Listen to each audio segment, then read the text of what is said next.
Donc, on va passer à la quatrième et dernière session de présentation sur les processus sous-jacents aux dynamiques et aux leviers de la mise en place de la qualité du travail. Donc, on va commencer cette session par une présentation de Anthony Klein sur l'incertitude chez les soignants, comment réguler l'incertitude et améliorer la qualité de vie au travail. Vous avez la parole. Eh bien, bonjour à tous. Donc, la communication que je vais vous présenter porte sur la régulation de l'incertitude des soignants, donc dans une optique d'amélioration de leur qualité de vie au travail. Donc, il s'agit d'une étude en lien avec mon travail de thèse qui a été dirigée par Pierre d'Oliveira et Edith Saez-Villemain.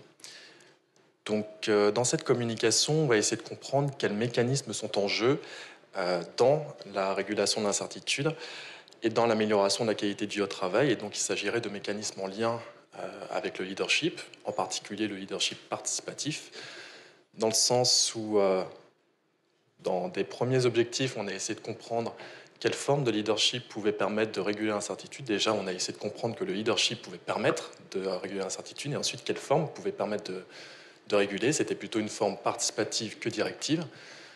Dans un second temps, on a essayé de voir si cette forme de leadership pouvait permettre d'assurer une bonne QVT, ce qui était le cas. On a pu voir que ça fonctionnait bien. Et donc, dans un troisième temps, on a essayé de comprendre pourquoi est-ce que ça fonctionnait, sur quel mécanisme on peut tabler, et sur quel mécanisme on peut tabler pour des conduites de politique QVT, par exemple.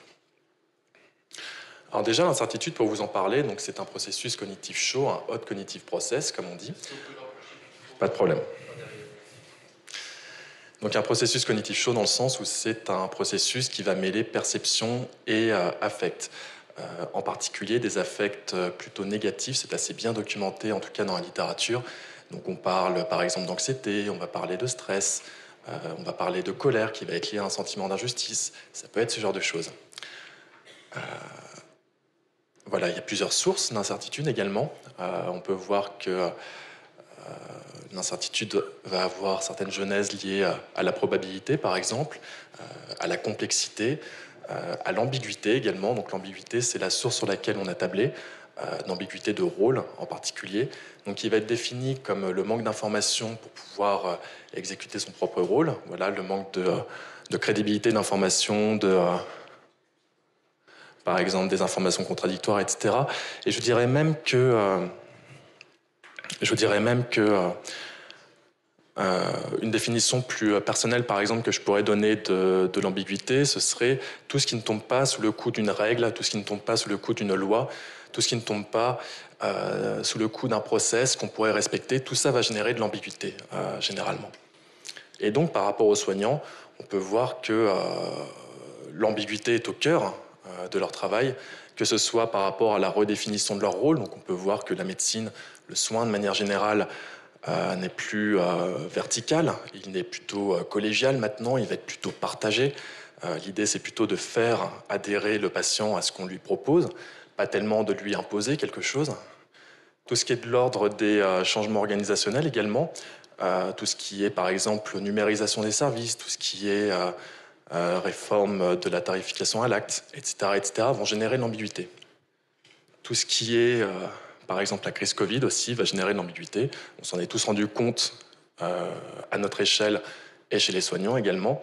Et puis, bien sûr, tous les nouveaux changements à venir, comme l'IA, par exemple. L'IA va amener tout un ensemble de changements, toute une ambiguïté qu'il faudra réussir à traiter également. Donc, évidemment, par rapport à la QVT, on peut voir que ces différents changements vont impacter la QVT, vont potentiellement la menacer. Donc déjà, la QVT, pour la définir, c'est l'équilibre, cet équilibre fragile en tout cas, entre les besoins humains d'un côté et puis la capacité des organisations à les satisfaire. Donc évidemment, tous les affects négatifs en tout cas que peut amener l'incertitude vont menacer la qualité de vie au travail, vont potentiellement la menacer. Je dirais même qu'il y a quelque part une sorte de double enjeu par rapport aux soignants. C'est que d'un côté, il s'agit de limiter la souffrance, donc de maximiser en tout cas ce qui peut permettre d'avoir une bonne qualité de vie au travail pour les soignants. Mais de l'autre côté, je dirais qu'il y a aussi un enjeu qui est plus organisationnel. C'est plutôt pour les structures de soins, pour les hôpitaux par exemple, de réussir à maintenir vraiment dans l'emploi les professionnels. Donc faire en sorte qu'ils ne partent pas, déjà pouvoir les recruter et pouvoir les maintenir dans l'emploi, quitte même à tendre, pourquoi pas, vers ce qu'on appelle des magnets hospitals, donc vraiment des hôpitaux qui peuvent, ou des structures de soins de manière générale, qui peuvent vraiment retenir les professionnels par une très bonne qualité de vie au travail. Et cette qualité de vie au travail va se retranscrire ensuite sur la qualité du soin qui va être ensuite prodigué aux patients. Donc comment réguler l'incertitude? C'est une question qu'on s'est posée. On s'est rendu compte que le leadership participatif était une option. Donc le leadership participatif qui est vraiment la capacité des managers, des leaders, des N+1 de manière générale à pouvoir impliquer les collaborateurs dans le processus de prise de décision. C'est une communication qui va être, je dirais, bidirectionnelle et pas juste monodirectionnelle. C'est le fait de pouvoir vraiment impliquer les personnes comme ça. Et puis on s'est basé plus exactement sur l'hypothèse de régulation de l'incertitude, donc qui a été avancée, je dirais, par les travaux de Van den Bos, qui nous ont permis de nous rendre compte que l'incertitude générait un certain besoin d'être pris en compte dans le processus de prise de décision et que le leadership participatif était une meilleure option que le leadership plutôt directif. Alors après, la question qu'on s'est posée plus exactement, c'est quel levier actionner, dans le sens où le leadership participatif, c'est une sphère. C'est une myriade de concepts, de théories. Ça peut être un petit peu compliqué. Je me rappelle par exemple de la théorie de Bass de 2004, qui avait mobilisé 12 concepts différents pour seulement définir ce que c'est le leadership participatif. Donc ça peut être assez compliqué des fois de pouvoir s'y retrouver, de savoir vraiment sur quoi tabler, exactement comme levier, comme mécanisme. Et c'est donc pour ça qu'on s'est basé sur les travaux de Gastil, qui lui-même déjà répondait donc, à la multiplication des théories autour du leadership participatif, en revenant, c'était un peu une action de puriste quelque part, en revenant à une définition basée sur celle de Kurt Lewin, et donc qui a réussi à isoler différents mécanismes à partir de ça. Alors ces mécanismes, quels sont-ils? Il y en a trois. Le premier étant la distribution de responsabilité. Alors distribuer la responsabilité, c'est quoi? C'est favoriser le plus possible l'implication des salariés, donc des soignants, dans le processus de prise de décision. Ça pourrait être par exemple quand dans un service, un chef de service prend une décision, qu'il y ait une ou deux infirmières, une ou deux AS, ne serait-ce que pour représenter le corps des AS et des IDE, mais ce qui pourrait en tout cas maximiser leur implication. C'est également favoriser l'empowerment. Donc l'empowerment, c'est développer, en tout cas au sens de Gastil, développer les compétences, cultiver vraiment les compétences des collaborateurs. Donc là, pareil, on peut faire par exemple dans les équipes des binômes avec des anciens et des nouveaux sur un mode de partage. Ça peut être une option. Troisième levier, c'est assister dans la délibération. Assister dans la délibération, c'est quoi? C'est participer de manière constructive dans les échanges. De manière générale, je dirais que c'est créer un climat émotionnellement sain dans les équipes. Par exemple, après un décès survenu chez un patient, un décès qu'on n'aurait pas vu venir d'une certaine façon, et ben pourquoi pas créer des réunions d'échange où on peut verbaliser ce qu'on ressent plutôt que de repartir avec chez soi. Et c'est généralement ça qui commence à créer des burn-out ensuite. Donc parmi ces différents leviers, il y en a un ou plusieurs qui vont fonctionner pour réguler l'incertitude. Les paris sont ouverts de votre côté. On verra la réponse dans 2 minutes. Donc j'en reviens à mon objectif, de comprendre quel mécanisme fonctionne pour réguler l'incertitude et favoriser la QVT. Donc par rapport à notre dispositif, on a interrogé 184 soignants tout venant d'environ 40 ans, avec une ancienneté d'environ 10 ans, même s'il y a un petit peu de variabilité. C'était presque exclusivement des femmes, principalement des infirmières, des aides-soignantes également, des auxiliaires de crèche, des internes, etc., etc. Donc par rapport à notre dispositif, on a mobilisé les différents leviers de Gastil, donc de responsabilité, d'empowerment, de délibération, pour être sûr que nos sujets pensent bien à chaque fois à leur N+1, à leur responsable direct. On leur a demandé explicitement de remplir les initiales de leur N+1 dans un cadre qui était réservé, donc vraiment pour être sûr qu'ils pensent bien à cette personne. Et puis ensuite, par rapport à notre concept d'incertitude, on a mobilisé le concept d'ambiguïté de rôle pour vraiment opérationnaliser ce concept-là.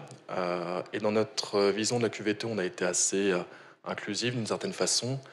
On a mobilisé les concepts de justice organisationnelle, de la satisfaction des besoins psychologiques également, donc d'autonomie, de compétences, d'affiliation. La motivation intrinsèque également, et puis une mesure donc, plus générale de QVT, donc l'item 24 de la work call, qu'on avait mobilisé également. Donc, comme je disais, il y a un levier ou plusieurs leviers qui va permettre de réguler l'incertitude. Parmi ces trois-là, il y en a un qui fonctionne bien, c'est le levier de responsabilité. On a pu voir que c'était plutôt celui-là qui était en lien avec une réduction de l'incertitude. Ensuite, par rapport à nos autres hypothèses, on avait supposé un lien. Voilà, un lien de médiation entre responsabilité, justice et incertitude. C'était une hypothèse qu'on avait formulée par rapport aux travaux de Van den Bos, justement. On avait espéré un lien médiationnel, mais ça n'a pas été le cas. On a noté que des liens directs entre ces trois leviers et la justice organisationnelle. Par rapport à nos autres tests, on a été beaucoup plus généraliste. Ensuite, on n'a pas supposé de lien particulier, donc les trois pouvaient sortir, que ce soit pour les besoins psychologiques, la motivation intrinsèque ou la QVT de manière un petit peu plus générale. Et donc, ce qu'on a pu observer, donc, ce sont des patterns de résultats qui sont à peu près les mêmes à chaque fois. On a pu voir que le levier de responsabilité participe à la satisfaction des besoins psychologiques au travail. J'ai cumulé les trois, mais que ce soit pour l'autonomie, la compétence ou l'affiliation, c'est le même pattern de résultats à chaque fois. Donc on a pu voir voilà, que c'est parce que, en tout cas, le levier de responsabilisation de l'individu permet de réguler l'incertitude que cela amène à plus de satisfaction des besoins psychologiques au travail. Également, on a pu voir voilà, un lien plus direct entre l'empowerment et puis la satisfaction des besoins psychologiques au travail. On a pu voir également que, pareil, même pattern de résultat, la responsabilisation permet de réguler l'incertitude, ce qui explique le maintien d'une certaine forme de motivation intrinsèque, donc une motivation vraiment plus interne à l'individu, plus liée au plaisir de faire l'action, et des liens un peu plus directs entre l'empowerment des libérations et la motivation intrinsèque. On a pu voir également le même pattern de résultat, donc avec la QVT générale, donc voilà, un lien direct également du côté de l'empowerment et de la délibération, et une médiation totale, en tout cas, entre responsabilité, incertitude et QVT. Donc par rapport à notre objectif, on a pu aller dans un sens positif par rapport à celui-ci. On a pu comprendre que ce mécanisme-là fonctionnait bien, la distribution de responsabilité. Et puis, donc, pour ouvrir un petit peu la discussion, ces résultats, je les trouve intéressants dans le sens où ils nous apprennent un petit peu mieux ce que c'est que la régulation de l'incertitude. Ils nous permettent de voir que les approches directives ne sont pas si efficaces que ça, au final, que c'est vraiment plus une question d'implication des différents collaborateurs.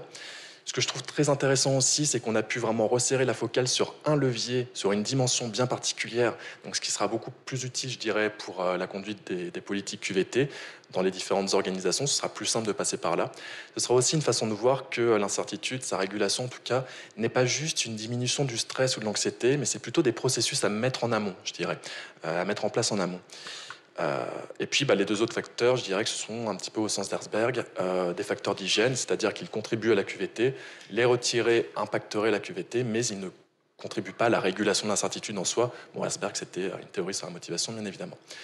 Et puis quelques recommandations pour vraiment terminer. Je dirais que maintenir tous les dispositifs participatifs dans les structures de soins est une bonne idée en tout cas. Tout ce qui est de l'ordre, par exemple, de l'entreprise libérée aussi, dans d'autres contextes. Bien évidemment, favoriser l'autonomie plutôt que la dépendance. Et puis, d'une manière un petit peu plus managériale, peut-être, ne pas hésiter à distribuer les responsabilités plutôt que les concentrer. Ne pas hésiter, en tout cas, à le faire. Voilà, je vous remercie pour votre attention. Merci. Il nous reste 5 minutes pour des questions. Oui, allez-y.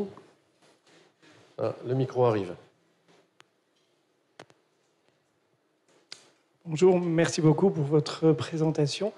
Peut-être juste une question de clarification.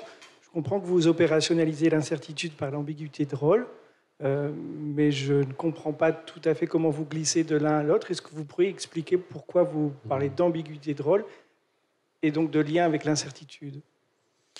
Alors l'incertitude, comme je disais au départ, il y en a différentes sources. En tout cas, c'est un travail d'organisation qui a été opéré par Ilian et ses collaborateurs. Et il proposait justement 3 sources à travers la complexité, l'ambiguïté et la probabilité. Et disons que par rapport au travail des soignants et même plus généralement au travail de manière générale, ce sont plutôt des sources d'ambiguïté que l'on peut relever, donc informations contradictoires, informations manquantes, et pour vraiment exécuter son rôle au travail, lorsque l'on est soignant et qu'on doit faire face à d'autres soignants déjà et également des patients, on est plutôt sur une forme d'ambiguïté généralement, c'est ce qui a collé le mieux. Ça fait partie aussi je dirais des classiques dans la littérature sur l'incertitude, de mobiliser ce concept-là pour la mesurer. Une autre question? Alors un peu dans le même style.